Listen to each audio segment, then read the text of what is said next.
वालेकुम, welcome to my channel. कैसे हैं आप सब लोग? उम्मीद है आप सब लोग बहुत अच्छे से होंगे। तो आज का व्लॉग मैं स्टार्ट कर रही थी दोपहर से। अच्छा 11 बजे का टाइम था, लेकिन हमारे लिए तो दोपहर ही हो जाते हैं क्योंकि सुबह अर्ली मॉर्निंग उठे होते हैं ना, तो ऐसे ही फील हो रहा होता है कि दोपहर सी हो गई है तो खैर कुछ लोगों की तो 11 बजे मॉर्निंग हो रही होती है, लेकिन हमारी 11 बजे जो है वो दोपहर स्टार्ट हो जाती है। तो यहाँ पे जी भी मैं बना के दे दी थी सवेरा को और मानो को नूडल्स। तो बाकी जो दोनों बड़े बच्चे थे ना वो तो स्कूल गए हुए थे, तो ये दोनों ही थी बस घर पे। तो मैंने सोचा चले इनको नूडल्स बना देती हूँ। और आज की इस वीडियो में मैं आप लोगों के साथ शेयर करने वाली हूँ बाकर खानी की कंप्लीट रेसिपी, खारे बिस्किट जिसको बोलते हैं।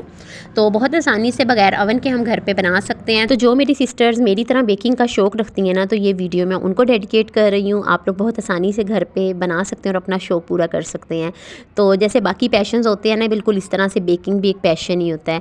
तो यहाँ पे जी स्टार्ट कर दिया मैंने रेसिपी। बाउल ले लिया है, इसमें 3 चम्मच मैं डाल दूँगी घी के। अगर आपके पास ऑयल है ना तो आप ऑयल यूज़ कर लें।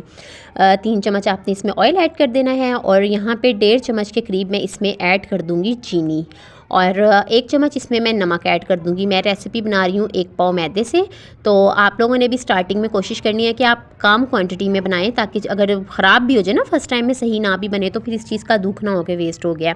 अब 1 पाव मैंने लेना था मैदा, तो उसकी हाफ़ क्वांटिटी में ना मैं इसमें पानी ऐड कर रही हूँ। मैंने नीम गर्म पानी लिया है क्योंकि मौसम बहुत ज़्यादा ठंडा है। इससे क्या होना था कि घी जमता रहना था। तो अगर आप गर्मियों में बना रहे हैं ना तो फिर आप टैप वाटर ही यूज़ करें, फिर आपको ज़रूरत नहीं है इसमें गर्म पानी ऐड करने की। तो यहाँ पे जी इसमें पानी ऐड कर दिया। तमाम तर चीज़ों को ना अच्छे से पहले मैंने इसमें घोल लिया, यानी कि चीनी भी इसमें डिज़ोल्व हो गई बहुत अच्छे से। अब 1 पाव मैंने मैदा लिया है, इसी डिश से हाफ़ मेयरिंग करके मैंने पानी ऐड किया था ना, और ये एक डिश 1 पाव मैदे जितनी हो जाता है। 1 पाव मैदा इसमें आ जाता है बहुत आसानी से। तो 1 पाव मैंने मैदा ले लिया। अब इसको अच्छे से ना गूँध लेना है हमने। अच्छा यहाँ पर सिर्फ मैं इसकी ना बाइंडिंग करूँगी, बाकी मैं इसको ना निकाल के ना इसके बोर्ड के ऊपर, तो फिर मैं इसको अच्छे से ये नीट करूँगी। नीट करने की भी टेक्निक मैं आप लोगों के साथ शेयर करूँगी, आप लोगों ने किस तरह से इसको नीट करना है। तो इस तरह से आपने ना खुशका लगाते रहना है। और आपने जैसे हम मुक्कियाँ देते हैं ना आटे को गूंदते हुए, बिल्कुल उस तरह से नहीं देना। आपने हथेली की मदद से ना इस तरह से इसको करना है, ताकि जो डो है ना उसमें एक लचक सी पैदा हो जाए। इससे क्या होगा कि लेयरिंग बहुत अच्छी आएगी बाकर खानियों में ना। तो यहाँ पे देखें जी, इसको मुझे 7 से 8 मिनट हो गए थे गूंदते हुए। मैं इसको रैप करके ना रख दूँगी 30 मिनट के लिए। 30 मिनट एटलीस्ट ज़रूर इसको रेस्ट दीजिएगा। अब सारी जो मेहनत है ना वो स्टार्टिंग में ही बस होती है। अगर इस स्टेज पे आपने डो को अच्छे से गूंद लिया ना 7 से 8 मिनट लगा के, तो आपकी फ़र्स्ट ट्राई में ही जो रेसिपी है ना वो बिल्कुल परफेक्ट बनेगी। 30 मिनट हो गए थे। अब अगेन ना मैंने इसको ले लिया डो को, और डो इतनी परफेक्ट मुलायम सी हुई हुई थी। और अब मैंने इसको रोटी के साइज़ का ना बेल लिया है। अच्छा अब मैं इसमें ना रख दूँगी शॉर्टनिंग। शॉर्टनिंग की रेसिपी मैंने ऑलरेडी आप लोगों के साथ शेयर की हुई है, उसका लिंक मैं डिस्क्रिप्शन में भी डाल दूँगी और आई बटन में भी डाल दूँगी, तो आप लोग वहाँ से जाके ना देख सकते हैं। तो यहाँ पे जी देखिए शॉर्टनिंग इसमें मैंने ऐड कर दी है, और ऐड करने के बाद ना इस तरह से इसको मैंने कवर कर दिया है। अब इसको बेल लेना है। बेलना इसको आपने किस तरह से है, आपने बिल्कुल पहले बेलने की हेल्प से ना इसको ऐसे हल्का हल्का सा प्रेस कर लेना है। और प्रेस करने के बाद आपने बिल्कुल हल्के हल्के हाथों से ना इसको बेलना है। मैंने स्पीड तेज़ कर दी थी मैंने, लेकिन एडिट नहीं किया यहाँ से, ताकि मैं आपको कंप्लीट मेथड बता सकूँ।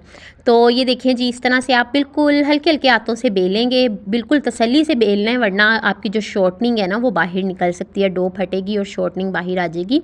तो गर्मियों में तो इसको बनाना ज़्यादा मुश्किल हो रहा होता है, लेकिन अभी सर्दी है ना तो इतना मुश्किल नहीं है सर्दियों में बनाना ना। तो ये देखें जी, इस तरह से आपने बेल लिया इसको। और बेलने के बाद अब हाफ़ में आपने पहले फ़ोल्ड करना है, फिर हाफ़ में फ़ोल्ड करके उसके बाद आपने इसको अगेन इस तरह से फ़ोल्ड कर देना है। तो बिल्कुल जैसे हम चकोर पराठा बनाते हैं ना, इसी तरह से आपने इसकी लेयरिंग कर देनी है। तो ये देखें जी, फर्स्ट स्टेप जो है वो कंप्लीट हो चुका है। अब मैं इसको रखती हूँ ट्रे में। ट्रे में रखने के बाद रैप करके ना 10 मिनट इसको हमने रेस्ट देना है। फ्रिज में आपने इसको लाजमन रखना है। 10 मिनट के लिए मैं इसको फ्रिज में रख दूँगी। तो पहली दफ़ा में जब आप इसकी लेयरिंग करें ना, उस टाइम पे आप नीचे कोई ट्रे वगैरह रख के ना फिर इसको आप रखें फ्रिज में, वरना इसके चिपकने का ख़तरा होगा। तो यहाँ पे जी मैंने ट्रे यूज़ किया है। तो 10 मिनट के बाद मैं अभी आपको दिखा रही हूँ। ये देखें जी, जो डो है वो स्टेबल हो चुकी है काफ़ी हद तक। अब अगेन हमने इसको गूंद लेना है। तो इस तरह से क्या होगा कि लेयर एक तो बहुत अच्छी आएंगी आपकी बाकर खानियों में, और दूसरा आपको बेलने में भी परेशानी नहीं होगी। तो इसको रेस्ट देना बहुत ज़्यादा ज़रूरी है। जैसे जैसे आप इसको रेस्ट दे के बेलेंगे ना, तो उतना ही बेलना आपके लिए आसान होता जाएगा। इसको ना बेलना मुश्किल नहीं रहेगा। अच्छा वो जो बोर्ड था ना वो थोड़ा छोटा पड़ रहा था, तो इसलिए मैंने ये ट्रे का यूज़ किया है। अगर आपके पास स्लैब वगैरह है ना, तो आप स्लैब वगैरह पे भी इसको बेल सकते हैं। तो ये देखें जी, अब जैसे जैसे इसको मैं सेट कर रही हूँ ना, वैसे वैसे बेलना नहायत ही आसान हो रहा है। स्टार्टिंग में थोड़ा सा मुश्किल मुश्किल हो रहा होता है, क्योंकि शॉर्टनिंग इसमें ठीक ठाक क्वांटिटी में ऐड की होती है ना, तो उसकी वजह से थोड़ा सा मुश्किल हो रहा होता है बेलना।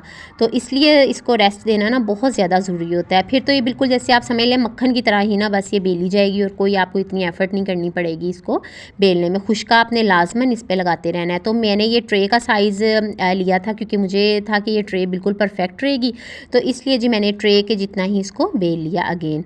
अब अगेन मैं इसकी इसी तरह से लेयरिंग करूँगी, हाफ़ पे ला के इसको फ़ोल्ड कर दूँगी, फिर हाफ़ पे ला के फ़ोल्ड करके इस तरह से मैं इसकी तह लगा के अब सेकंड टाइम में मैं इसको अगेन रख दूँगी फ्रिज में। तो 10 मिनट फिर इसको हमने रेस्ट देना है। आफ्टर 10 मिनट्स अब आप देखेंगे और ज़्यादा परफेक्टली जो है ना ये सेट हो गई होगी। मैं अभी आपको निकाल के दिखाती हूँ, ये देखें। अब आप खुद देखें, इसकी लुक आप देखें, आपको खुद ही अंदाज़ा हो जाएगा। अब आप अगेन इसको देखिएगा कि बेलना अब कितना ज़्यादा आसान हो रहा है। अब ना तो ये इधर उधर जा रही है और बिल्कुल अब ये परफेक्टली जो है ना वो सेट हो चुकी है। तो अब कुछ लोग कहेंगे इतनी मेहनत कौन करे, ऐसे कौन वैसे कौन, तो ये सब चीज़ें जो है ना शौक़ की होती हैं। जिनको शौक़ होता है ना वो मेहनत भी कर लेते हैं, वो सब कुछ कर लेते हैं। तो ये सारी जो बात होती है ना वो शौक़ की होती है। तो यहाँ पे अब ये लास्ट टाइम ही था। अब मैंने ना इस पर ना ट्रे रख ली थी ताकि मैं इसको ईज़िली ना कर सकूँ, कट कर सकूँ, मेरे से लाइनें टेढ़ी ना हो जाएँ। तो इसके लिए आप भी कोई इस तरह से चीज़ वगैरह का ना यूज़ कर लीजिएगा ताकि स्ट्रेट जो हैं वो आपकी लेयरिंग कटें। तो इस तरह से मैंने पट्टियाँ काट ली थी 3-3 इंच की, और यहाँ पे जी इसको मैं काट रही हूँ नमक पारे शेप में, टुकड़ियों की शेप में। साइडें है ना उनको भी मैं वेस्ट नहीं करूँगी, उनको भी मैं बेक कर लूँगी। तो बेकिंग में ना ज़्यादा टाइम नहीं लगता, 15 मिनट में ये बेक हो रही थी। पतीला मैंने प्री हीट होने के लिए रख दिया था। और यहाँ पे देखें जो साइड है उनको मैं अलग कर रही हूँ, और बाकी जो शेप्स हैं उनको मैंने इस तरह से ट्रे में लगा लिया। ट्रे को पहले ग्रीस कर लिया था, वैसे ज़रूरत नहीं होती लेकिन एहतियातन कर लें तो बेस्ट है। अब इस पर जी मैंने कुछ में चीनी ऐड कर दी। पहले अंडा इस पर लगाया, ब्रश किया। एग ब्रश करने के बाद मैंने कुछ में चीनी ऐड कर दी, कुछ को सादा ही बेक कर लिया था। तो पतीले को प्री हीट होने के लिए मैंने पहले से ही रख दिया था, ठीक ठाक इसमें हीट हुई हुई थी। 20 मिनट तक मैंने इनको बेक किया। 20 मिनट में मैंने देखा तो इतनी प्यारी खुशबू सी आ रही थी। तो जब मैंने चेक किया तो ये कम्प्लीटली जो है ना वो बेक्ड हो चुकी थी। जब तक जी वो बेक हो रही है मैंने सोचा इतनी देर में मैं बाकी भी कट करके रख लेती हूँ। तो डिफरेंट शेप्स में आप इसको कट कर सकते हैं। इससे ही आप पैटिस भी बना सकते हैं डिफरेंट शेप के। आप इससे स्वीट हार्ट जो बिस्किट्स होते हैं वो भी आप रेडी कर सकते हैं। तो मेथड्स ये एक ही होता है तमाम तर चीज़ों का, पैटिस का भी, स्वीट हार्ट बिस्किट का भी, बाकरखानियों का भी, लेकिन बस शेप्स जो हैं वो थोड़ी डिफरेंट आपने कटिंग करनी होती हैं। सो यहाँ पे जी जो बाकी जो थी वो भी मैं इसी तरह से बेक कर लूँगी तमाम तर। उतनी देर में जी नूडल्स वगैरह भी यहाँ पे रेडी हो चुके थे।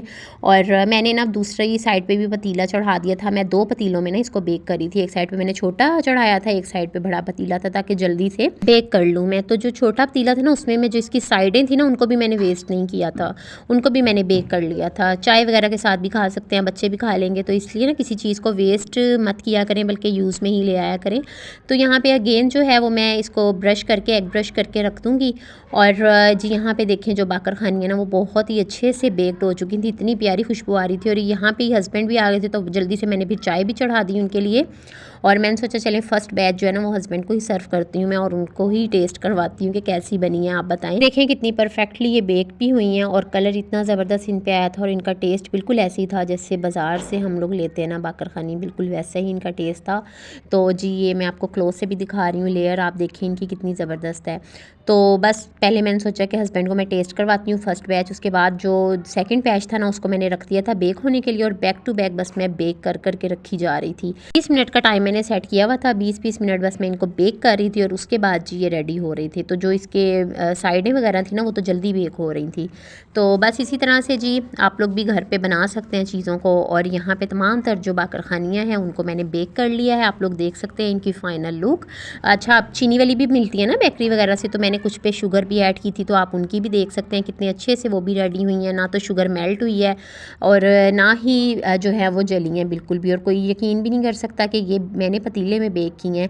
तो घर में भी आप जो है ना वो बहुत आसानी से बेकरी आइटम्स को बना सकते हैं, बेकरी स्टाइल में ही। थोड़ी सी बस टेक्निक्स होती हैं जिनको आपने देखना होता है। तो ये जी है फ़ाइनल लुक तमाम तर बाकरखानियों की। आई होप कि आपको ये रेसिपी अच्छी लगी हो। देखिए शॉर्टनिंग भी मैंने बाहर से नहीं ली, मैंने घर में ही बनाई है, और घर की बनी शॉर्टनिंग से ही मैंने रेसिपी तैयार की है। और आप देख सकते हैं इसकी लुक को, बैक साइड से भी मैं आपको दिखा रही हूँ। आप कलर देखें कितना परफेक्ट कलर आया है। ये चीज़ें हम बेकरी से ख़रीदते हैं ना तो ठीक ठाक कॉस्टली हमें चीज़ें मिलती हैं, लेकिन अगर हम घर पर बना लें ना तो हम काफ़ी अपने पैसों को भी सेव कर सकते हैं, क्योंकि ये चीज़ें हम लोग यूज़ तो करते हैं अपनी डेली रूटीन में।